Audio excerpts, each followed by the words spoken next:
ప్రభునందు నాకు అత్యంత ప్రియమైనటువంటి వాళ్ళారా, మన ప్రభువును రక్షకుడును అయినటువంటి యేసుక్రీస్తు వారి యొక్క శుభనామములు మీ అందరికీ నా హృదయపూర్వకమైనటువంటి శుభములు వందనములు తెలియజేస్తున్నాను. ఉదయకాల సమయంలో దేవుని వాక్యాన్ని ధ్యానం చేసుకుందాము. ఈరోజు వాక్య ధ్యానము కొరకు మనం తీసుకున్నటువంటి లేఖన భాగము కీర్తన గ్రంథము 128వ కీర్తన 2వ వచనం చదువుకుందాం. నిశ్చయముగా నీవు నీ చేతుల కష్టార్జితమును అనుభవించదవు, నీవు ధన్యుడవు, నీకు మేలు కలుగును. ఆమేన్. దేవుని నామమునకు మహిమ కలుగును గాక. ఈ వాక్య భాగాన్ని మనం గమనించినట్లయితే, యెహోవా యందు భయభక్తులు కలిగి ఉన్నవారు, ఆయన త్రోవల యందు నడుచుకున్న వారందరూ కూడా ధన్యులని వాక్యం సెలవిస్తుంది. వారి జీవితం ఎలాగుంటుందో, వారి మీద దేవుని యొక్క ఆశీర్వాదం ఎలా పనిచేస్తూ ఉంటుందనే విషయాలు ఇక్కడ ఈ కీర్తనలో రాయబడి ఉన్నాయి. ఎవరైతే దేవుని యందు విశ్వాసం ఉంచి యెహోవా భయభక్తులు కలిగి ఆయన ఆజ్ఞలను అనుసరిస్తూ, ఆయన కట్టడను అనుసరిస్తూ, ఆయన త్రోవల యందు నడుచుకుంటూ ఉంటారో వారి జీవితంలో దేవుడు చేసేటువంటి మేలు ఎంతో గొప్పదిగా ఉంది. ఆ మాటలు రాస్తూ ఇక్కడ మొట్టమొదటి యొక్క దీవెన, నిశ్చయముగా నీవు నీ చేతుల కష్టార్జితమును అనుభవించదువు, నీవు ధన్యుడువు, నీకు మేలు కలుగునండి.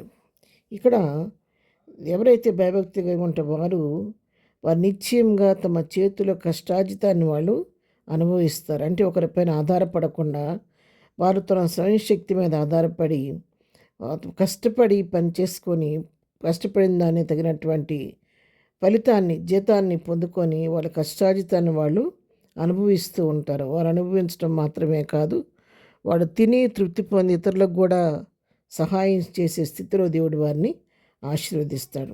అందుకే వాక్యం సెలవిస్తూ, నేను తలగా చేస్తాను కానీ తోగ్గా చేయనని చెప్పి, నేను అప్పిచ్చువానిగా చేస్తాను కానీ పుచ్చుకునేవానిగా చేయనని చెప్పి వాక్యం సెలవిచ్చినట్లుగా వారి కష్టాలను అనుభవించడమే మాత్రం కాదు, ఇతరులకు కూడా అప్పిచ్చేవారిగా, చేచాచేవారి చాపేవారిగా దేవుడు వారిని చేస్తూ ఉంటాడు, వారిని ఆశీర్దిస్తూ ఉంటాడు.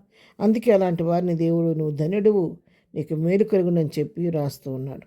వారి జీవితాలు ఎంతో ధన్యకరంగా ఉంటాయి, ఎంతో మేలుకరంగా ఉంటాయని ఇక్కడ వాక్యం మనకు తెలియజేస్తూ ఉంది.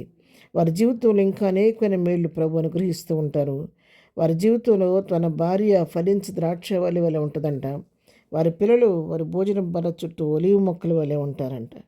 యెహోవా యందు భయభక్తులు గల వారిని దేవుడు ఎలాగూ ఆశీర్దిస్తాడని చెప్పి కీర్తనకారుడు తెలియజేస్తున్నాడు. సియోన్లో నుండి దేవుడు వారిని ఆశీర్వదిస్తాడని తెలియజేస్తున్నాడు. అంతేకాదు, నీ జీవితకాలం అంతయు యెరూషలేమునకు క్షేమం కలుగుట చూచెదవు. జీవితకాలం అంతయు కూడా దేవుడు తన కృప కనికరం వారికి తోడుగా ఉంచి వాళ్ళు క్షేమంగా ఉండటం మాత్రమే కాదు, యెరూషలేము యొక్క క్షేమాన్ని కూడా వాడు కళ్ళారా చూస్తారనే సత్యాన్ని ఇక్కడ తెలియజేస్తున్నారు. నీ పిల్లలను నీవు చూచెదవు. వారికి సంతానాన్ని దేవుడు అభివృద్ధిపరిచి విస్తరింపచేసి వారి పిల్లలు మళ్ళా వారి పిల్లలు అంటే తరం వెంబడి తరమును చూసే కృపను వారికి అనుగ్రహిస్తాడు దేవుడని తెలియచేస్తున్నాడు. ఇశ్రాయేలు మీద సమాధానం ఉండును గాక. అనగా ఎవరైతే వారు ఇట్లాంటి దేవుని అనుసరించి నడిచేవారు భయభక్తి గల వారి మీద ఆయన సమాధానం నిత్యం నిలిచి ఉంటుందని దేవుని వాక్యం సెలవిస్తూ ఉంది. అవును ప్రియారా, ఒక వ్యక్తి దేవునికి సంపూర్ణంగా విధేయుడైనప్పుడు, ఆయన భయభక్తులు కలిగి జీవిస్తూ తన ప్రభు పైన ఆధారపడినప్పుడు దేవుని యొక్క ఆశీర్వాదం ఆ వ్యక్తి జీవితంలో పనిచేస్తూ ఉంటుంది. అన్ని రకాల ఆశీర్వాదాలు, హృదయంలో నెమ్మది, కుటుంబంలో శాంతి సమాధానం, భార్య ఫలింపు, బిడ్డల ఒలివ మొక్కలు ఎదగడం, సియోలో నుండి దేవుని యొక్క ఆశీర్వాదం వాళ్ళపైన దిగివస్తూ ఉంటుంది. పిల్లల తరాలను చూచే ధన్యత్వం ప్రభు వాళ్ళకు అనుగ్రహిస్తాడు.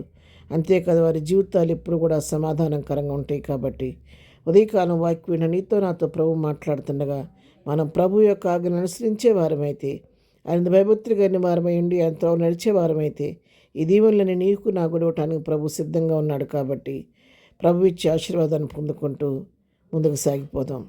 ప్రార్థన. ప్రేమగానే తండ్రి, ఉదయకాలం మాకు ఇచ్చిన శ్రేష్టమైన వాక్య భాగాన్ని బట్టి నీకు వందనాలు. నీ యందు భయభక్తులు గల వారి కొరకు సిద్ధపరిచిన మేలు ఎంతో గొప్పది నాయన.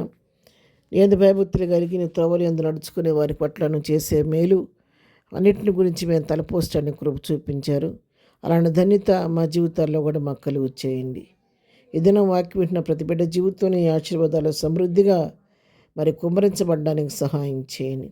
ఈ దినం మేము చేయ పనిపాట్లో తోడుగా ఉండండి. రాకపోకల్లో క్షేమం దయచేయండి.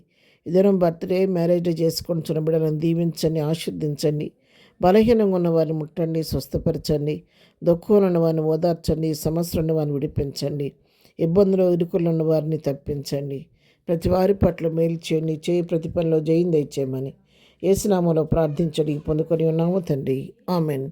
ప్రభు కృప సదాకాలం మనందరికీ తోడే నడిపించును గాక. ఆమెన్.